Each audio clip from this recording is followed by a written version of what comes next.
Welcome to the Learning Pines YouTube. We hope this video helps. You'll start by enabling developer options so you can allow mock locations. This gives apps permission to inject a false GPS feed. Once done, turn on USB debugging and grant any on-device prompts, because some tools need ADB access. Make sure you install a trusted mock location app from the Play Store now. You'll select it later.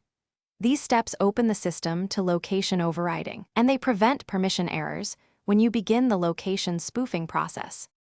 Now, select your installed mock location app inside developer options so Android accepts injected coordinates. Open the mock app and either enter latitude/longitude or drop a pin for an exact spot. That's how you control precision. If you need live movement, use the app's route builder or joystick to simulate walking or driving. This keeps apps thinking you're moving. Make sure the mock app runs in foreground if required, because Android may pause background spoofing and interrupt the simulated live feed.